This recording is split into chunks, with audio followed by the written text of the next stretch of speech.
台北市警察局今仔日正式成立无人机队，这警方表示，无人机未来会用伫交通，也个刑案侦查等等。目前有5台无人机，这22个队员，明年会增加到30人以上，来协助市内勤务。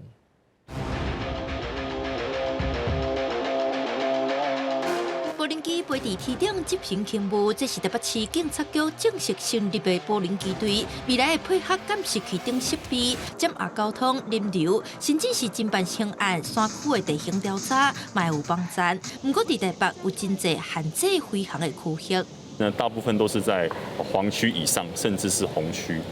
那如果在黄区的部分，我们只要在60公尺以下实施飞行搜证，应该可以应付大部分的一个情况。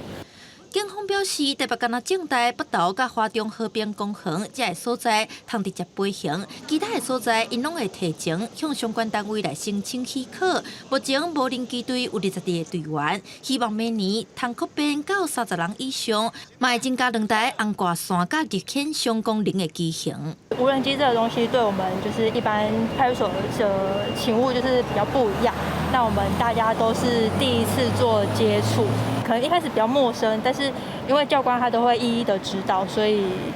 接着长期下来就其实还算可以。